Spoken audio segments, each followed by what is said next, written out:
I was pleasantly surprised that the man known as Zed, the producer of the music for Dragon Ball Daima's intro and outro, was rocking a shirt from the Geekdom 101 store. That means that he is a member of the Geek Army. Somebody who worked on Daima is a member of the Geek Army. And guess what?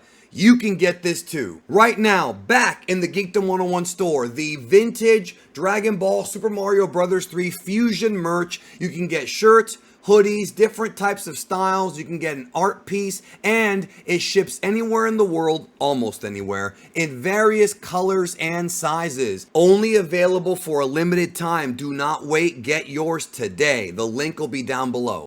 It feels like everything was an appetizer, and now with Dragon Ball Daima Episode 8, we finally got something that feels like a main course. That Goku versus Tamagami 3 battle, one for the ages. So today we're going to break that entire thing down, plus we're going to talk in detail about this mysterious new Majin, Grand Witch Marba, and her place in the story without going into anything too far into the future, and tons of lore, including the fact that Toriyama has once again retconned Majin Buu's origin, which I find funny at this point.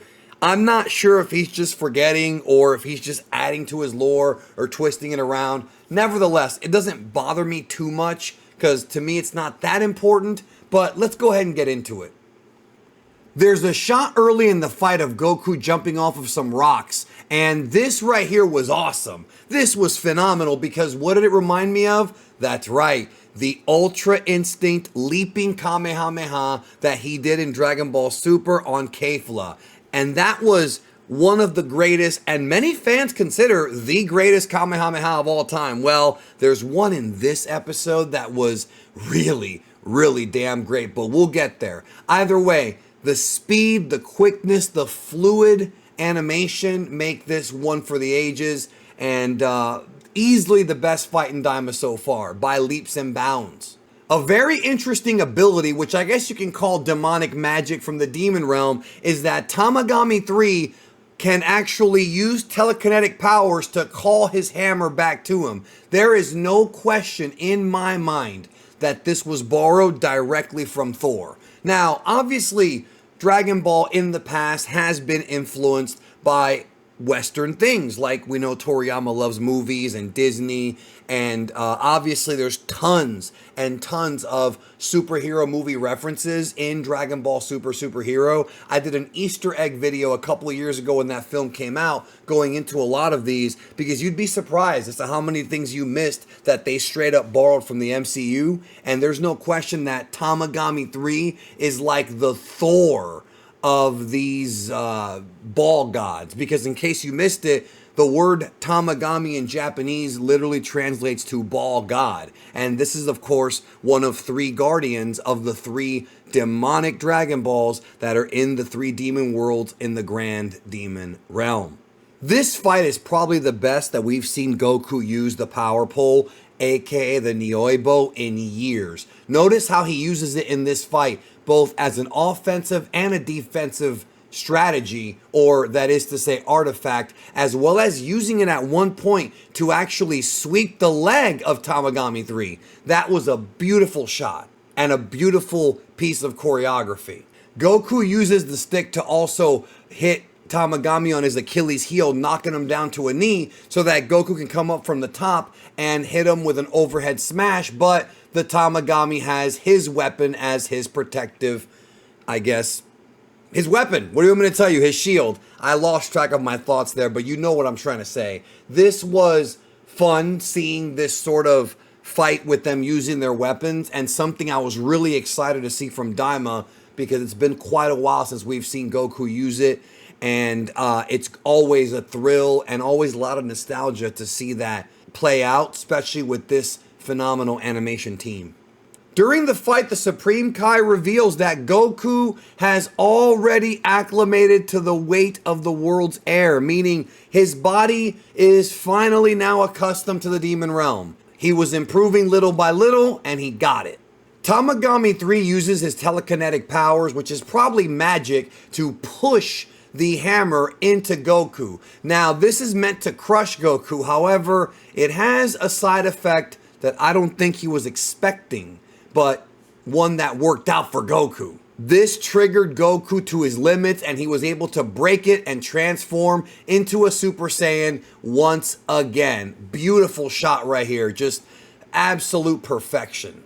Seeing Super Saiyan Goku with the Nyoibo, with the power pole, is awesome because we've never really seen Goku use the pole while being transformed. And this is something Tamagami 3's never seen before, and it's such an iconic shot. There are so many frames in this one fight that you could literally freeze frame and print on a wall because of the incredible art done by the team behind this episode.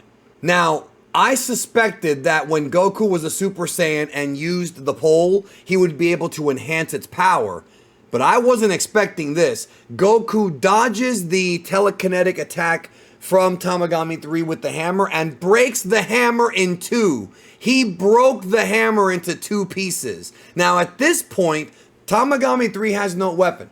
But because Tamagami 3 is a warrior and so is Goku, Goku decides to put away the stick and fight hand-to-hand combat, evening the stakes. This is a battle with two martial artists that have legitimate respect for the craft and want to prove how good they really are. Already you can tell that Tamagami 3 is not a villain or a malicious person. He's not cheating. He wants to win this, and Goku wants to win it fair and square. For the hand-to-hand portion of this fight, I can't even show you a lot of footage because of copyright, but man, do I want to. They're just trading back and forth. There's ki blasts flying. There's a beautiful shot where the camera is circling around Goku and Tamagami 3 as they block each other, dodge each other, and are just having a tremendous battle. Now, the camera spinning around a character or a fight or a transformation is a staple of Dragon Ball Daima animation supervisor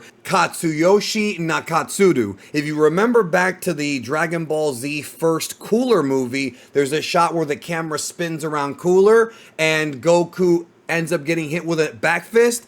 That was Nakatsuru. He brings it back here in Daima. I really enjoyed that this fight has a really nice combination of long-range attacks and up close. Now, Tamagami's blasts don't seem to be coming from energy like what Goku's doing. Now, obviously, we know the Demon Realm is not familiar with ki, at least not everybody in the Demon Realm is. So, it's safe to say that these Tamagamis are artificial creatures of some kind. They don't seem to be just humanoid, or at least not I mean, they're humanoid, but they don't have any flesh. They're clearly metallic. And so when you see them firing these blasts, it sort of resembles like the Iron Man and the sound effect used in the MCU when Iron Man fires a blast from his hands. It's the same sound effect. It really seems like there is some more influence there from the MCU. Goku is fighting a combination of Thor and Iron Man.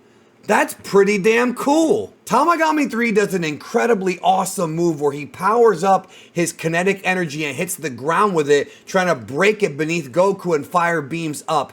This is kinda similar to what Majin Buu does when he puts his body parts underground, but it's meant to sort of catch Goku off guard with a blast from the bottom, but Goku has a counterattack plan. And that would, of course, be the signature move of Goku's repertoire. You know what it is. We've seen it for many years. It is the Kamehameha. This shot right here where the camera pans around Goku looks very familiar, doesn't it? That's because if you remember back to Path of Power and even the first Dragon Ball movie, Curse of the Blood Rubies, aka Legend of Shenlong, in that movie we see the camera panning around Goku. Who's responsible for those animation cuts? Nakatsuru yet again. However, this one has added flavor, and I'll tell you what that added flavor is. What does this remind you of? Goku on top of that very thin mountain? Does this beam struggle not remind you a little bit of the end of the second Broly movie when Broly is on top of a very similar mountain / plateau and he's about to get into it with Gohan, Goten, and of course the returning Goku? That is such a cool little Easter egg that I loved, and this beam struggle was one for the ages. Absolutely beautiful. During the beam struggle, Goku enhances his power and transforms into Super Saiyan 2, and this is almost too much for Tamagami. But Tamagami 3 does manage to deflect the blast upward, but gets caught with an elbow right to the gut, right to the solar plexus. This elbow is reminiscent of the same one he used on Recoome on planet Namek that one-shotted him.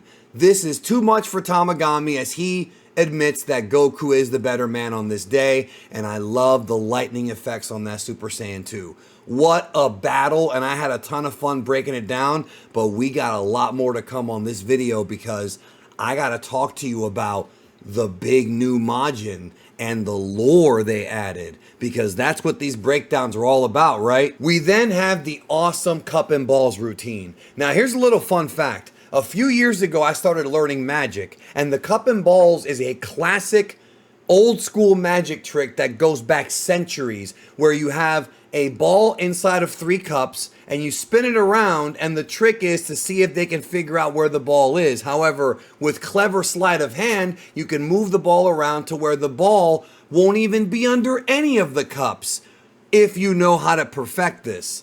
Is this Toriyama's tribute to old school magic? I enjoyed this quite a bit because I love sleight of hand magic. So as a fan of that, I had a smile on my face. We see Tamagami 3's incredibly fast hands as Goku watches intently. Goku's smart enough to figure out that it's actually not under any of the cups, but it's in a different location that he snuck the ball away in when he was moving it really fast. Goku's eyes are trained as a martial artist to be able to see that, so even magic won't fool him.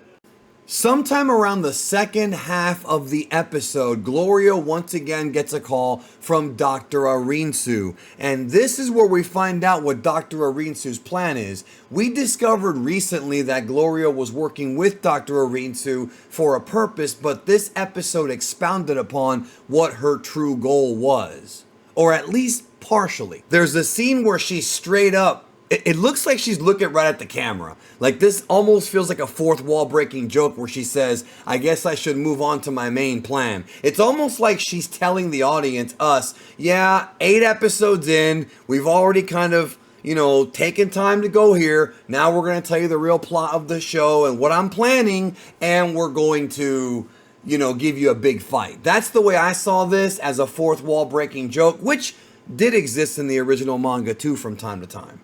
As Goku and Gloria and the gang take off, Tamagami's practicing his Kamehameha, so perhaps in the future, he will learn it and become a better fighter. Maybe not. I'm not sure if we're going to see this Tamagami again, but I hope so because these guys are pretty damn cool. All the way back in episode 1, Sir Warp revealed to Goma that Dr. Arinsu had gone to Universe 7 before him. And even back then, I was suspecting, and so were many of you, that she had been watching the events of the series play out. And I had a feeling that she was certainly around during the Buu saga, hiding in the background, and I even speculated on it. That was not a leak. That was a legitimate guess that I took.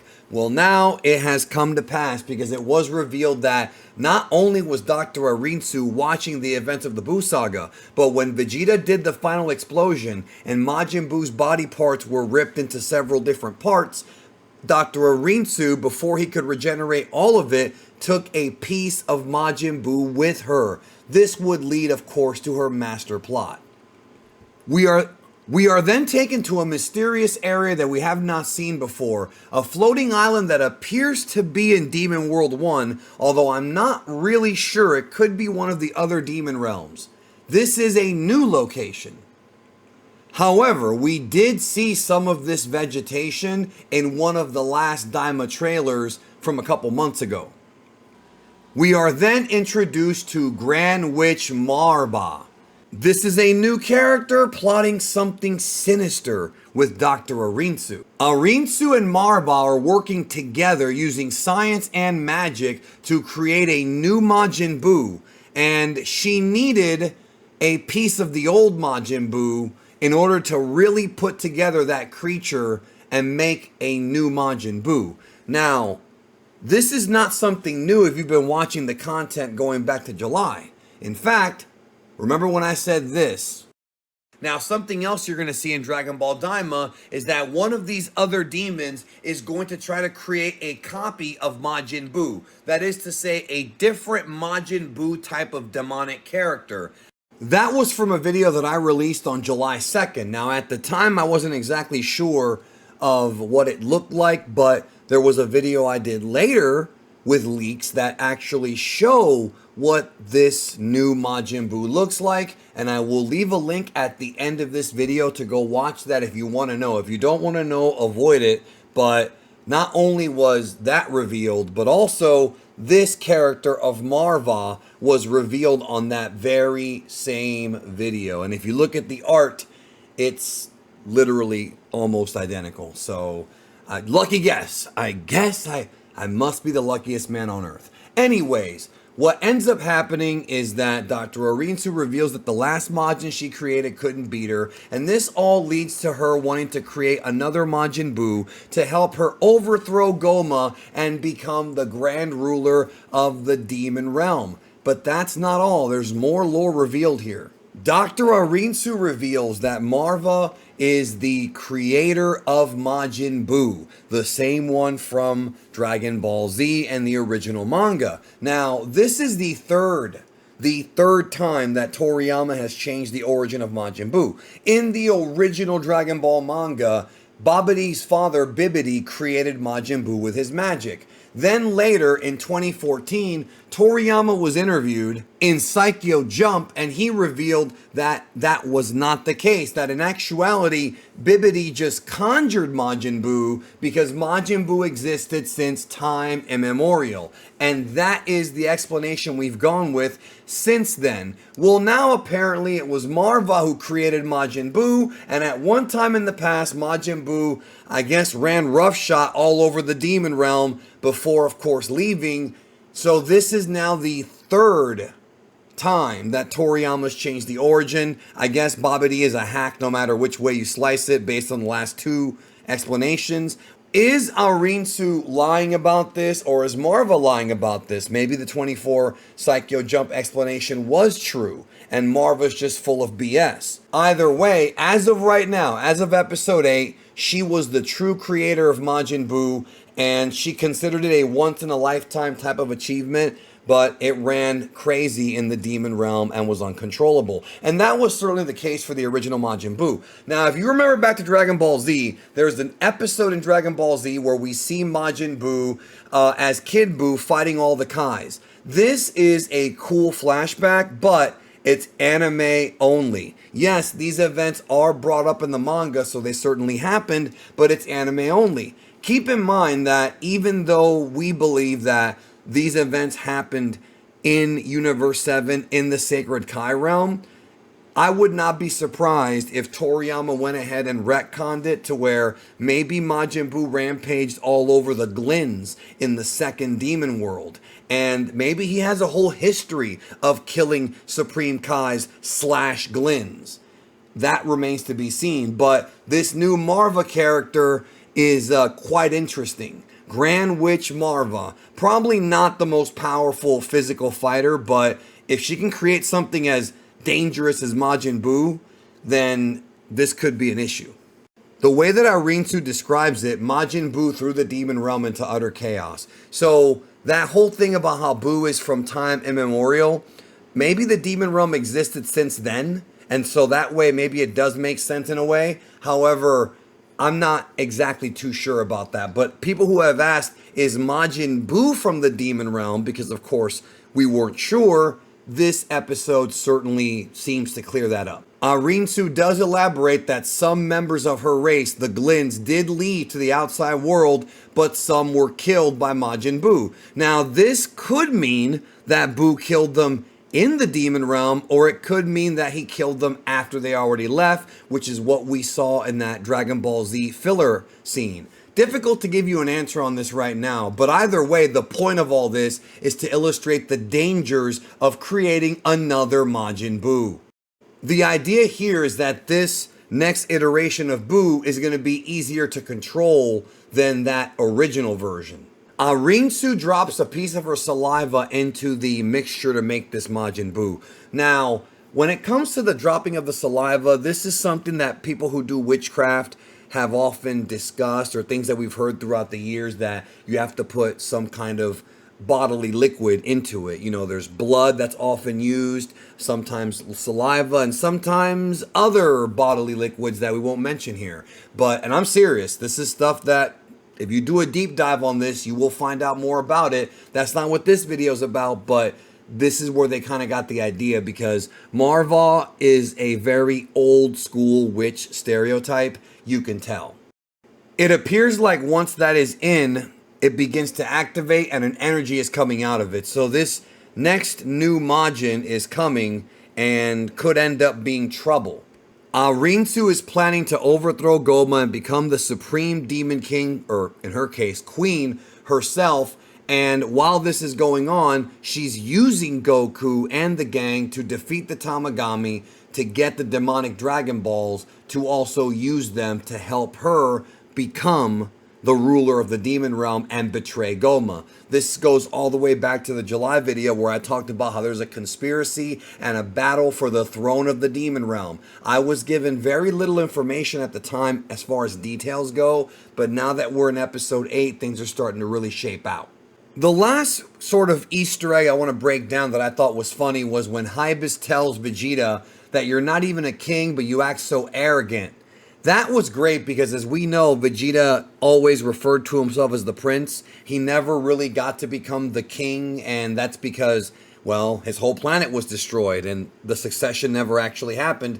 So this, to me, is just kind of a wink at the fans and at the history of Vegeta and his, I guess, his royal, aspirations, for lack of a better term. Also, in my review, I did say that I thought they were going to go back to the King Castle, to Kadan Castle, but it looks like in the next episode, they're going to meet up at a hotel, and then we'll finally have all of the crew together. So, really eventful episode, great fight early on, great lore in the middle. Dragon Ball Daima is now shaping up to be amazing, and Dragon Ball Daima is now finally cooking. It should have been a bit faster than this, but better late than never. Right now on your screen, I have the leak video in question that goes into some of these characters, including ones that have not been revealed yet, plus the history of the creation of Dragon Ball Z, the true story of how DBZ was made. It's a documentary. I want you to watch it. I worked hard on it. Thank you. Take care.